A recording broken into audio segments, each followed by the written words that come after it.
thought you were doing your first video today. I'm glad you asked. Cup of brew, bit of flat out flat broke. I love Jimny. Yeah, finish his brew and we'll get going. So guys, I hope you've made it this far. Thanks for watching. Like and subscribe if you want to see more stuff.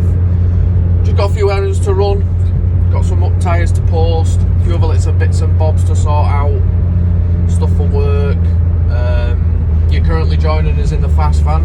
Do you want to show them the gauges, the go fast gauges? A little insight on the fast van. Nothing major. Scan gauges, boost, air fuel ratio. And yeah, you've noticed the speedo doesn't work. eBay let me down on wheel bearings, so basically a combo gets a speed signal from the ABS, and this is running full Astra, so I've had to put Astra wheel bearings in, but I got mixed up with the Mark 4 and the Mark 5 platform. The way it does it, I don't understand, but all I know is I need the GSI, the Mark 4 GSI wheel bearings. Ordered 2 off eBay. Decided to do the driver's side first. Peachy, sweet. Opened the box for the other one. Some random beeping, duck, ferret, fiddling, random rear bearing for I don't even know what it were. So yeah, had to build all that side back up, and resulting in that, I've got no speed or no ABS. But it doesn't affect the van. You just can't tell how fast you're going. And if you come into a spot of bother, our granddads didn't have ABS and they survived. So yeah, future video on that, on how we sort it. So yeah, a few things to sort out, and then we'll boost on down to HQ, where the main feature of this video will be the Jimny, the OG Jimny, that I bought standard, and now it's become what it's become. So yeah, stay tuned. We'll see you at HQ. So here's the moment where I realised that all my efforts was pointless, as I opened the box to get the bearing out and it was actually a rear random wheel bearing. And here's a picture of it, some random rear 4 stud bearing. Moving on, this is actually the Jimny the day I bought it. Unmolested, unfettled with just a snorkel and front manual hubs. Boosh. Let's crack on. Well guys, here we are. Good old faithful. As you've just seen in the picture, when I bought it, she was substantially not ready. She wasn't ready. But they are pretty good out the box, I'll give them that. So, where do we start with something like this? Your guess is as good as mine, but we'll just dive into it. First of all, you've got the wheels and tyres. Personally, if you're going to make a good off-roader, you want at least a minimum of a 31-inch tyre. Reason being is when you're off-roading at these pay and play sites like Silverdale, Tick Hill, whether you go green laning, Strada, State Flora, anywhere, you'll find that the ruts are that deep that anything under a 31-inch tyre, you're just going to ground out on your diff because it's the lowest point. So basically what a bigger tyre does is it makes the gap from the axle to the diff, the bottom of the tyre to the diff, the gap is a lot bigger. I run 33s and I still get hung up on these ruts because some boys in the Defenders and the other off-roaders are running like 40-inch tyre. So as a minimum I'd get 31s. Mine are CTS Land Dragons, 33-inch on a 15-inch Jimny Bits rim. Good combo. I've ran Insta Turbos. For what they are pretty good. But with them being remolds, they're heavy. They're really, really heavy. And with it only being a 1.3, she struggles to pull them. Especially when you're in the slop and on a standard transfer box. Because the gearing from standard, in my opinion, is too high. Like, you're setting world records in low box and you want to be crawling. But we'll get onto my transfer box later on. Lift kits. A lot of people will scrimp on a lift kit. I get it, not everybody's on the same budget.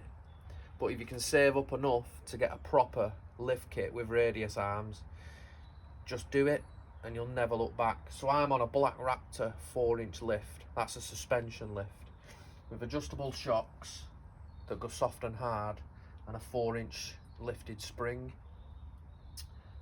Also in there you get your radius arms with bushes. Now you can either get standard Black Raptor bushes, or you can either get, oh, what's that name of them blue ones? On the Fiesta ST pages, what are they called? It's not Powerflex, it's the other one. The one that they all complain about that are rubbish. They're rubbish anyway, so go for Black Raptor, in my opinion. So yeah, that's a basic lift kit. Now, to accommodate the tyres, you need to get the body away from them to allow it to flex. So I run a 3-inch body lift, which is these blocks. There's 2 underneath and 1 on the back. You see them? Just standard blocks. Pretty simple, nothing too in depth with doing it. My only advice is if you're going to do it, you need to tap up your mate with a 4-poster or a 2-poster, because to get the body this high, to get them blocks in, you need a gangster jack, and that was what I was struggling with. My jack wouldn't lift it high enough to get the blocks in. It doesn't even lift it off the floor now. So yeah, if you can tap your mate up with a couple of quid, use a 2-poster ramp and lift the body completely off. Next, bang for buck, I think they're pretty good, the Jimny Bits rock sliders. However, in future, what's the word I'm looking for? In future modifications, I want mine so they actually fully bolt to the chassis. So now the rock sliders bolt to the body mounts. So basically, when that slams, you're putting all the pressure on the body mounts. But there is one that goes to the chassis. So I'm hoping to get something fabricated so that the rock slider is integral to the chassis, and then also later on down the line when I get a cage, they'll be able to support a cage. But yeah, they are good for what they are, and they help you get in as well. Apart from that tape, you miss and that tape rips your legs to bits. Next, the Jimny Bits arches. A lot of people aren't a fan of them, a lot of people don't like them. However, they have saved my bacon many a time, because when the Jimny leans, it'll hit them before it hits anything else. Yeah, they're 200 quid for a set and you can't buy them individually, but as you see, Silverdale got a hold of this rear one and a bit of zip tie magic and she's good as new. The problem being, if you buy another one exactly the same and you go to the same off-roading place and you do the exact same trail, you're going to do the exact same damage. So in my eyes, if you break one, pick the pieces up, throw them in your footwell, and when you get home, do a bit of zip stitching, because otherwise you'll just end up blowing money for a full set for one. Like me, I've got a set in the back because I crunched the first one to smithereens, but now I've learnt my lesson and I've zip stitched it. Moving on, nothing major. End caps, I think I got them off Keith Phillips because he did a load of welding for me and it just hid general bits and bobs that were just sore to the eye. However, it is solid behind them, it is solid. Normal trailer lights, yeah, a lot of people slag them off, but they do the job, because in a Jimny the rear bumper houses the lights. But then we smash them, I don't even think they're a fiver. Bulbs, they're a generic bulb, whereas a Jimny, they run some gangster, daft, Japanese bulbs, and if you were to go into a petrol station, you wouldn't have them. But them, your most local shops have got them. So to be fair, they do the job. Yeah, outside wise, I think that's pretty much it, other than this. The visor bar, again, Tim Lambert got me that. Tim Lambert does them. Performance gains, nil. Gangster looks, 100%. And it stops the trees hitting the light bar. It kind of flicks them out the way of it. The generic snorkel, the CB mount, whichever you want to put it. I've just mounted it there because it was convenient. Again, speak to Tim. I need to speak to Tim because I've had a boo-boo. I've whacked that off summit. What I've whacked it off, I don't know. But they hold the light bar on the original roof bar rail mounts. So no drilling, no nothing required. Just bolt them on. The roof bars do fit on with them, but I feel that there wasn't a lot of thread showing, and I was always tempted to grab hold of the roof rail to get in, and I was always scared that I'd pull it off. So yeah, done away with them. Same on the back. They're on the back. But also I want to buy some from Tim with a little bush cable wire that will come down to my bonnet to fling the bushes out the way when I go through like woods and stuff, because it does. I'm one of them, I'm very old school. I love having the window down. The truck I drive at work, first thing, window down. This, window down. Van, window down. And when you're not paying attention and one of them brambles whacks you in the face, it gives you a rude awakening and it hurts. Defender bonnet vents, just to help keep it cool.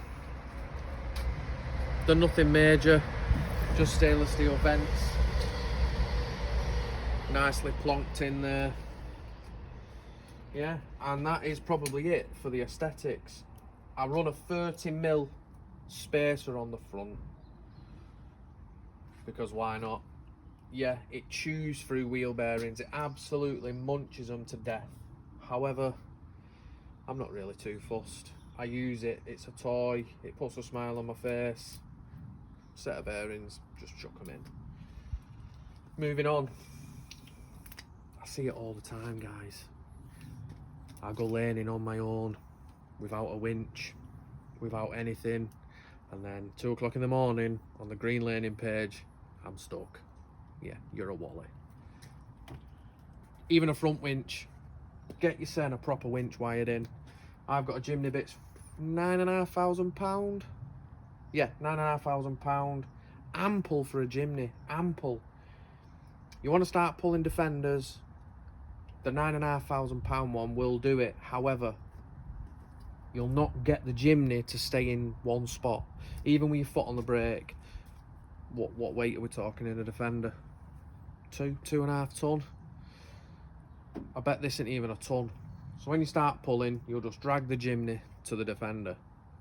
Unless you want proper, I've got a massive winch, get a £13,500 one, but you are going to put a lot of draw on the alternator if you're not running a twin battery setup.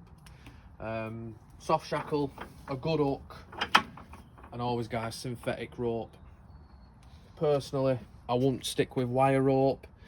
If this snaps, it just falls to the ground, whereas wire rope holds tension and it's only going to go one way, and that's straight back towards you. Could bust the radiator, could go through the window, who knows. But if that snaps, it just falls to the floor. Again, going on to recovery and winches.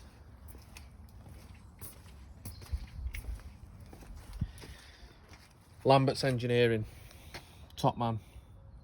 That is a rear winch tray that bolts to the chassis. Proper sturdy, and I'll be honest with you, I have done some good pulls with it. I mentioned then about pulling Defenders, stuff like that. It happens if you've got the tackle to do it. When you go to these pay and play days, you're going to get stuck. You're going to get people that get stuck. Now, it's not that I go to these events just to pull these people out. It's just, I do it for a living. I'm a recovery man, and I enjoy doing it. Again, £9,500 winch. However, there's 2 gearing options on Jimny Bit's website, and I looked into the gearing and what the gearing does. Obviously, the lower the gear, the more pull, but it's still the same poundage. I never understood it, but I spoke to a few people, and this one is, I don't know why, I don't know how, it's just a lot stronger, but it's a lot slower. The front one is rapid, it pulls it in like no man's business, but this one is a lot slower, but by God does she pull. So yeah, Jimny Bits winch tray, again, soft shackle, and I'd put that hole in because a lot of my friends have got Discoveries, and to be fair, I like to double it up with a snatch block just so it doesn't burn the winch out. Again, going off-roading on your own, don't do it, but you wellies, get yourself a decent set of welly bobs. And to be fair, I'm a sucker for not putting them on. I'll never put them on because I'm in my bus. When I'm out and about, I'll be in my bus, I'll be happy as Larry, tunes will be on, and I'm like a magpie to silver. If I see a man stuck, I go and have a look, and then before I know it, I'm up to here in slop, and I've not put my wellies on. So yeah, always have your wellies on. Good recovery gear, couple of strops.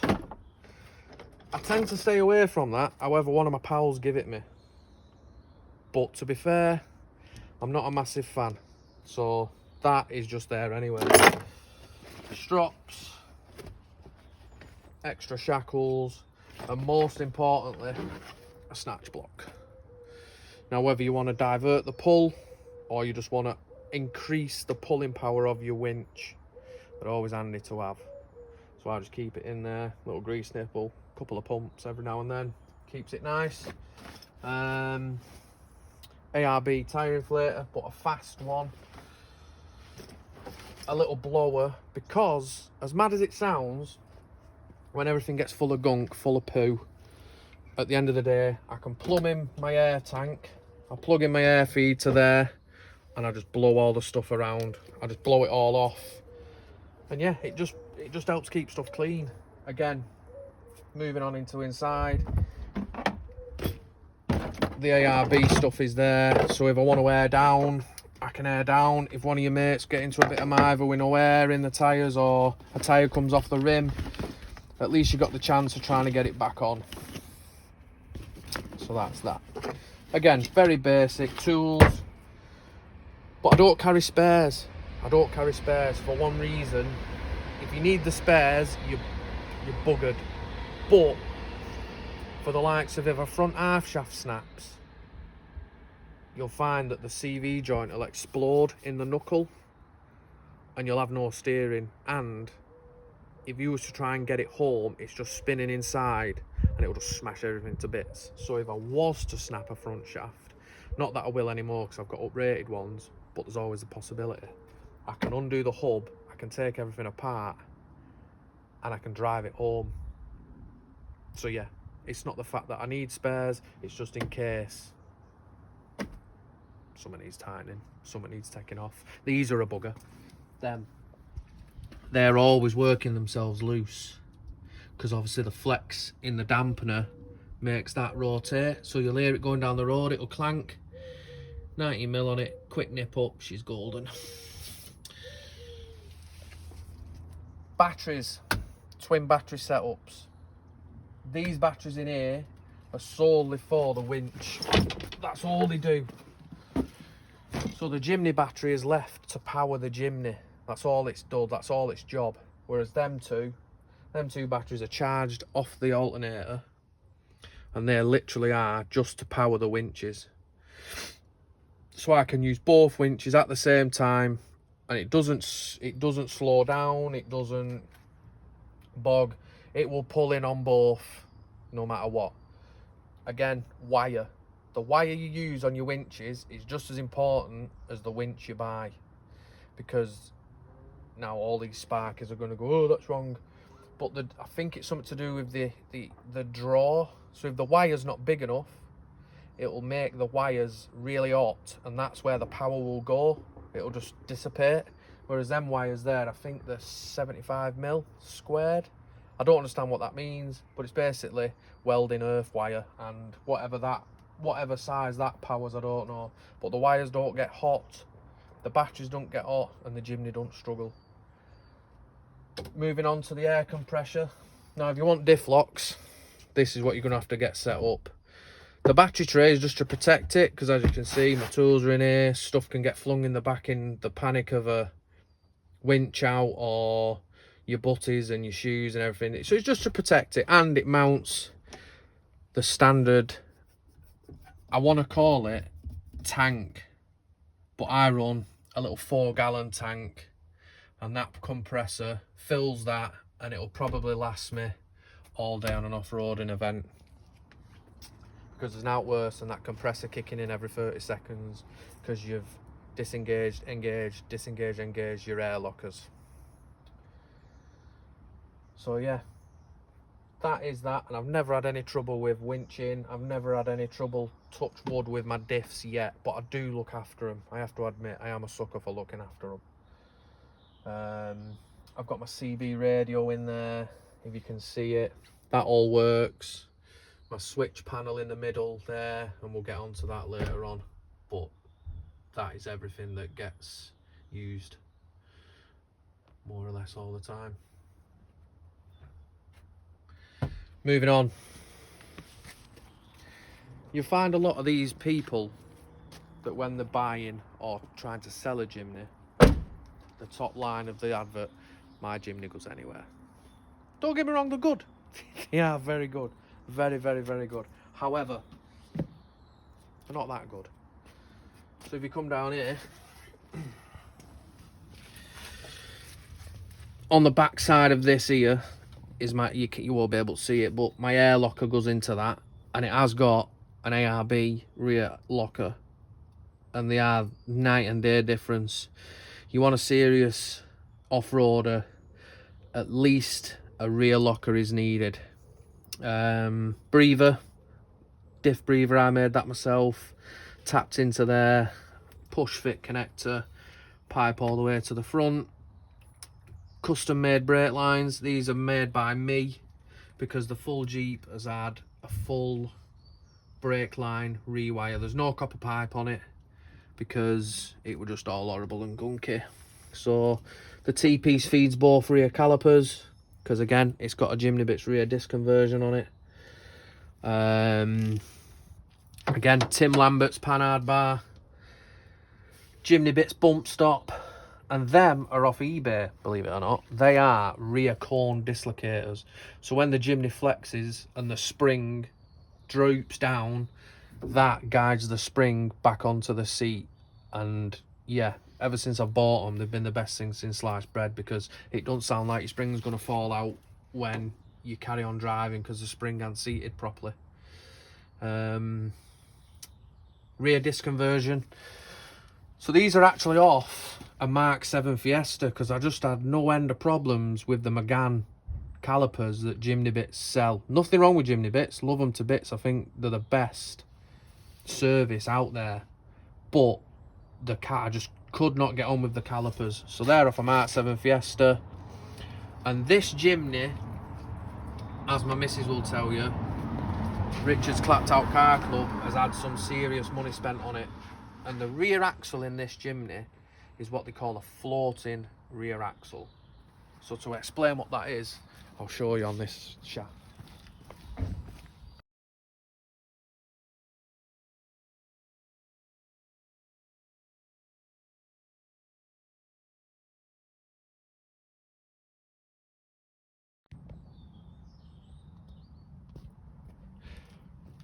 That was that alert thing that everybody's been thinking about. But anyway, so a Jimny rear half shaft.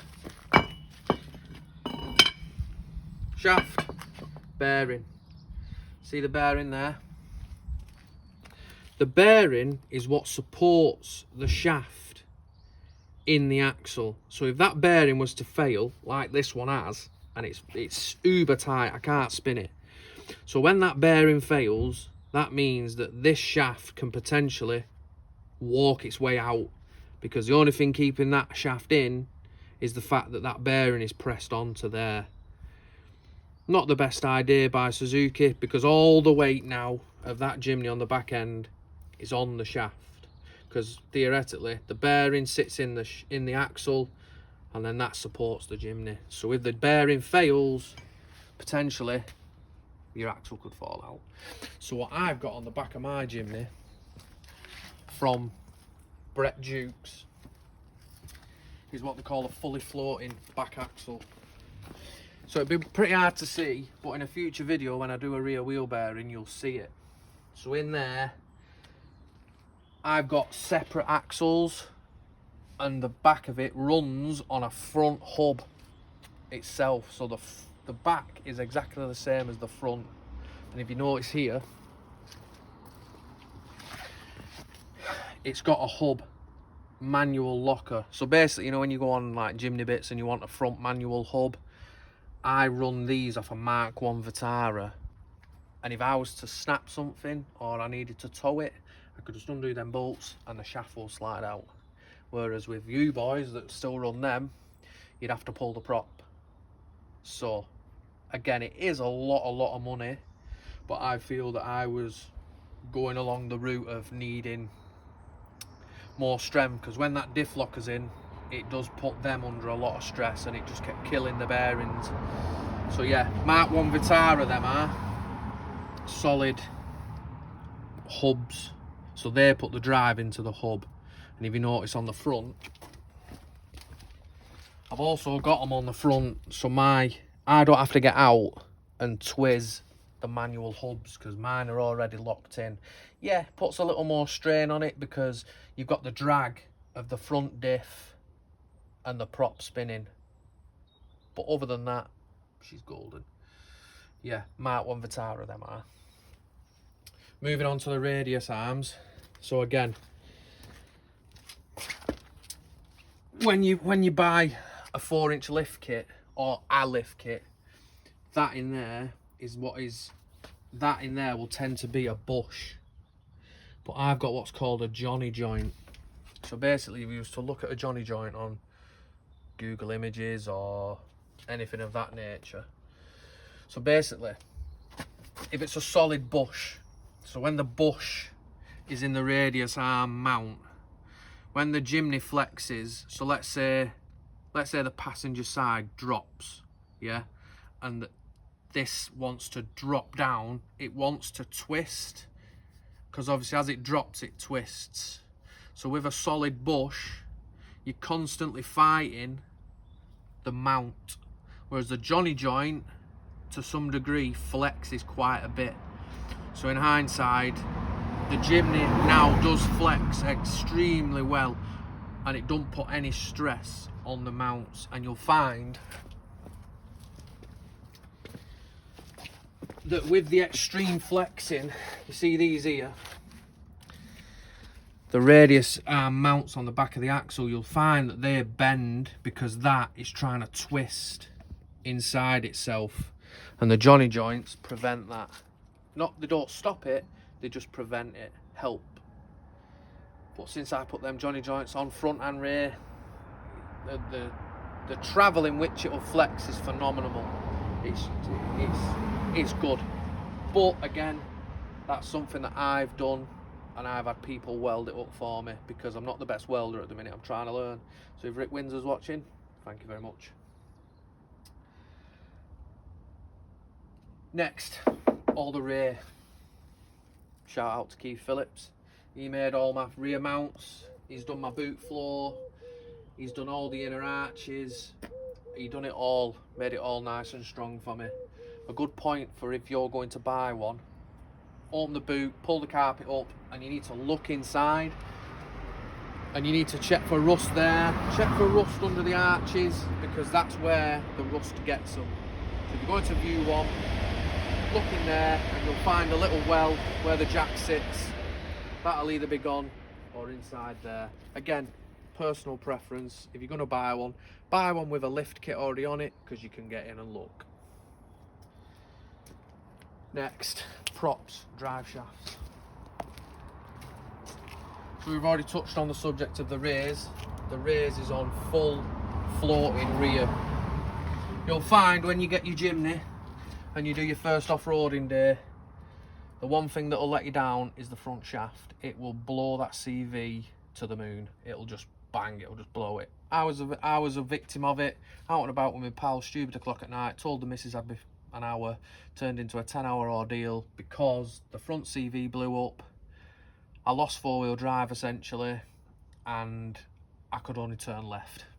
So every right turn I had to make on the way home, I had to do like a full circle and carry on down the road. And I had some funny looks. Longfield. Now, to be fair, they have gone up in price again. Jimny bits, I think they're 800 quid, 820, something like that. I didn't pay that for mine, I've paid a little less. However, they're worth the weight in gold. And you'll be surprised that it will ruin your off-roading day the first 30 seconds because you'll blow the CV and then you've got the Mivra trying to get it home. So get yourself some uprated front half shafts at the least. Props. The prop on it on the front is a Jimny Bits one, greasable, pucker gen. The rear prop is from Rick Rockwat. So yeah, Rick Rockwat from Scunthorpe. He makes the Rockwat engineering transfer box, and I tell you, it's probably the best thing I've bought for it. So basically, the standard Jimny, the transfer box is driven via a chain. So you'll find that over time the chain will go slack, and eventually it'll either snap or it'll let go when you need it the most. The SJ box is all cogs. So there's 3 cogs, and what Rick does at Rockwat Engineering, I think he makes like a jumbo sale of 410 and 430 boxes. I'll probably get a load of comments. That's wrong, but I can't remember the number of the box, the 410 or 430. And he makes what they call a lobster box, and it really does crawl. My third is like your first low range. It's mega. One of the best things I bought for it. And obviously with the bigger tyres, it gives it a better gear. It's geared better to pull them tyres. So yeah, you're not putting as much strain on it, and it does pull quite well. Not that I'm going to break any speed records with it, because it's not built to do that. So yeah, clutch is... what clutch is that purple one of Jimny Bits? What do you need to cut for? Doesn't matter. The Australian spec clutches. These takes aren't going to be perfect. Richard Broken Car Club, nothing's ever perfect. But I haven't gone for loft. It absolutely munched a loft in seconds. Reason being, the water can get in, and for some reason it eats the bearings, and I don't feel that Loft supply the best bearings because they're not SKF. This other company, in a later video I'll find it out, or in fact I'll put a voiceover and find out what clutch it is. And that's pretty much it for the actual running of it. Let's pop the bonnet and we'll show you under there.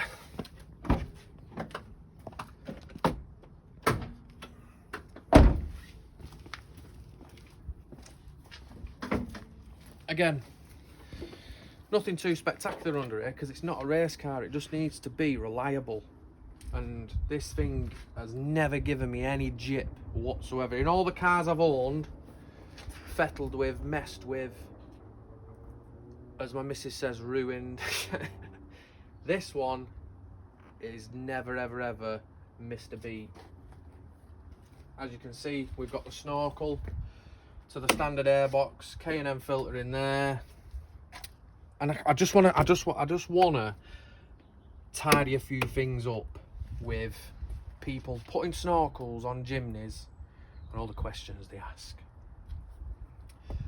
So if you were to set the standard airbox off, you will see there's a hole from factory in the bottom of that airbox. So straight away they're not watertight, they're not. In a future video we're going to make a load of piping, a load of nice blue piping, and we're going to make it 100% watertight. So the snorkels, I don't care who you are, what you say, they're not watertight, they're not, because all that is there is a push on fit into your airbox, and there's a hole from factory in the bottom of it. So no matter how high that goes, you could have that to the Russian space station. Water will get in through the bottom of that airbox.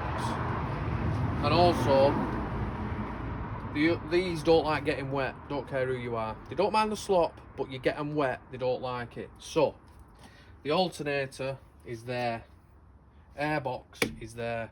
So you're going to kill it before it even gets to the airbox. You will drown it. And also another thing, on a standard Jimny, I don't know how high this would be standard, but in the bottom of the footwell, just above the glove box, is the Jimny ECU. And I'm no electrician, but water and ECU, game over. So let's say you got the ECU, you've got your alternator, and then they've got the top of the snorkel. So it'd be dead before you even get to the bottom of the airbox. So they're just aesthetically pleasing. Next, full rewire on the brakes.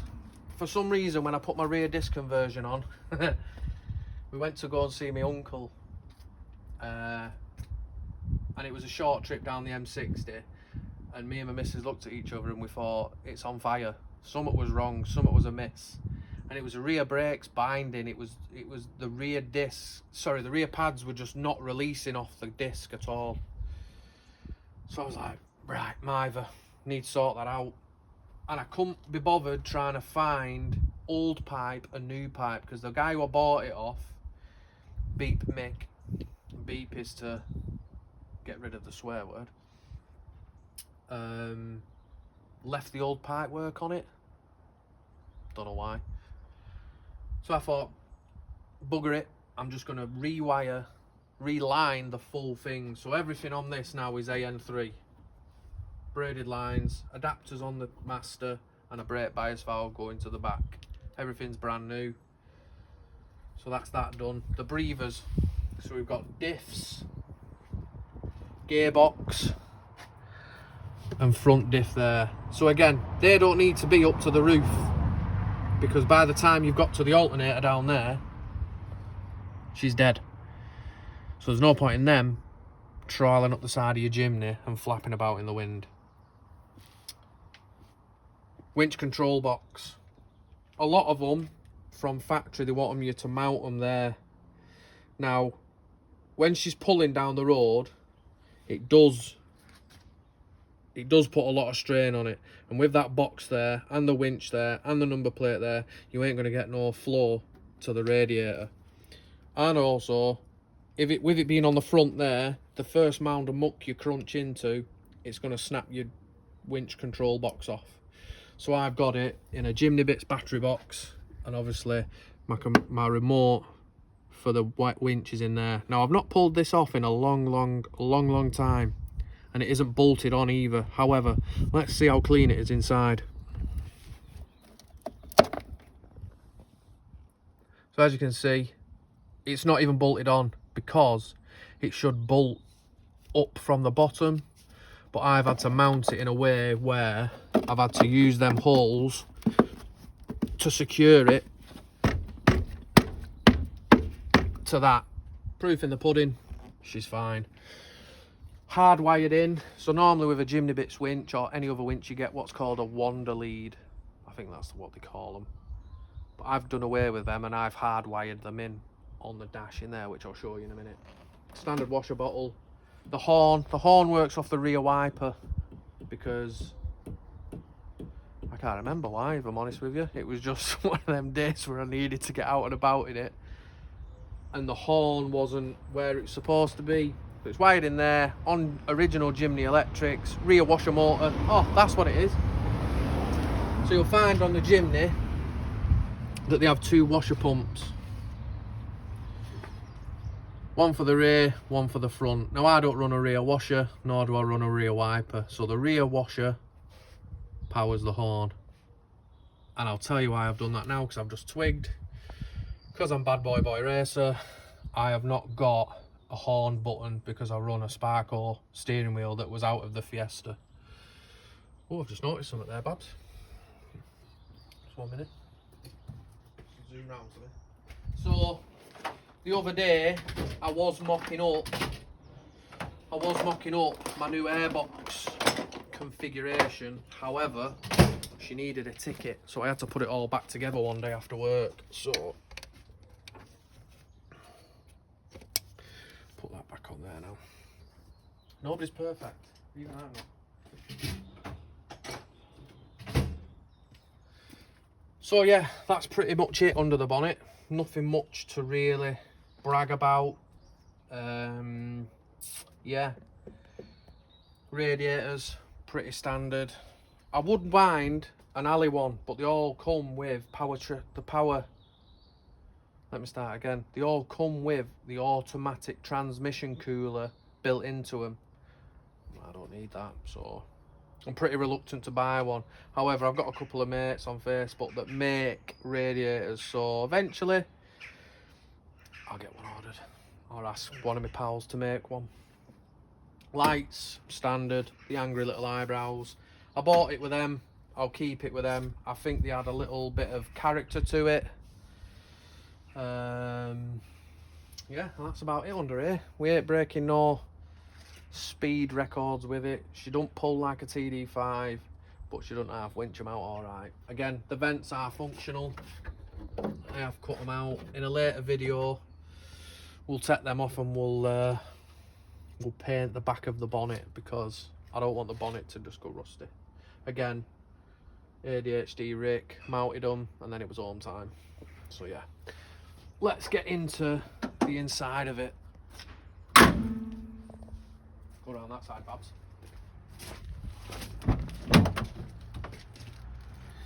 So, as you can see, rock sliders, help shorter versions of me getting. Pretty basic in here, to be fair.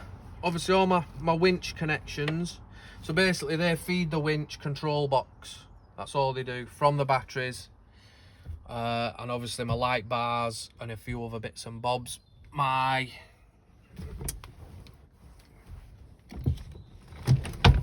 The rear winch is there, so that one is for the rear. Now, to be fair, I zip tied that one up because it kept falling off. Piece of ply, that is where I marked everything out to bolt the battery trays to. Yeah, it's a little messy, but in a later video I might make another shelf, like a storage bench, because I'm my own worst enemy, because I don't run with a spare wheel. And I did buy these these Land Dragons, and it come with a spare, so I am a bit daft not running with it. But again, it's adding extra weight and it's where to put it. These Jimny seats. Diff lockers. So I've got my pump there, so I activate that, and I have still got pressure in it, to be fair. So it puts the pressure in and it clunks off. Rear diff, front diff. If they aren't getting you out of stuck, you're getting the winches out. Again, pretty standard. Light bar, they're constant live, so the light bar's on now. Rear light bar, sorted. And they run off that. They run off the batteries in the back. So, let's say you're in a bit of mither and the Jimny conks and you're in the middle of nowhere, you've still got lights and you've still got a couple of winches to get you out of stuck. How long they'd last is any man's game. I don't know. I wouldn't like to chance it, but you have got that option where you can winch without the Jimny or actually running. And also, if you go into a swamp and it's a bit deeper than what you wanted it to be, you can knock her off and then winch it out with the battery power, so then it doesn't suck up any water. Again, pretty basic in here. No carpets, because carpets hold water rust. This thing, the Fiesta, lives on. So many of you won't know, but a lot of my old friends will know I had a blue Fiesta ST, and she lives on in the Jimny with the little blue nuts. So yeah, I carried that on. CB, that all works, plumbed in. Speak to people going down the road. Ignition needs to be on for that, to be fair.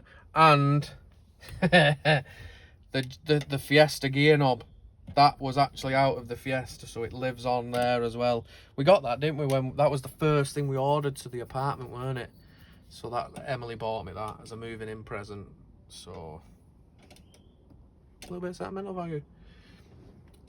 as you can see, I said before, the winches come with like it like plugs in, and then it's like a for in and out for like a hardwire version.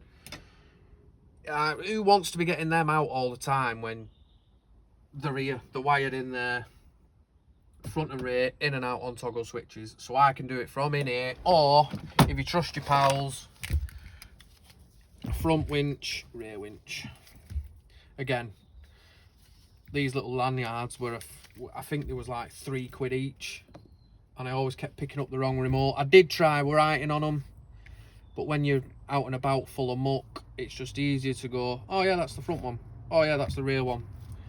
And also, I've wired in the stereo in the glove box, because I found that wanting to be able to see my gauges, wanting to be able to use my diff lock and my roof lights was more important than changing the stereo thingy, whereas I just had my phone plugged in anyway. But there was no way of mounting them nice. If it didn't, it just looked horrific. It looked like a 4-year-old had cut the slots out with a blunt Play-Doh spoon, and that came from Mudslingers, I think it was. Fits in there nice, houses the switches, and it just looked right. It just looked proper, and it is proper. A little voltmeter there. They're pretty generic in the world of cars, and yeah, I would get one of them, because that is the first thing that will tell you that your alternator's going dodgy, because it'll drop off the voltage rather rapidly if you've gone through water, or your belt's come off, or it's just not happy. I find, and it did happen to me at Tick Hill, that my voltage started dropping. So I was running at like 9 volts. I was like, huh?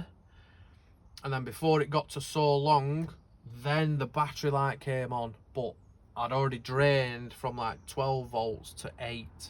So it was like, right, I need to start heading home now. Otherwise, it'll die. Now, I have got a lot more run time, because them batteries will feed the front. So the battery on the Jimny is solely to power the Jimny. But because everything's interlinked, I've found that them batteries will run it. So on my way home, it got me home from... Well guys, as we're so prepared in this YouTube world of adventure, phone died. I love my Jimny. Gaz from work got it me. So what I was saying was, the rear batteries will make the Jimny run, and they managed to get me home from Tick Hill back to home. So yeah, worthy having. I think that is the majority of everything covered. However, as the channel grows and as the channel progresses, when I come to repair stuff, maintain stuff, and add to it, more things will come apparent, and I'll obviously be able to show you more in depth each specific part of the Jimny.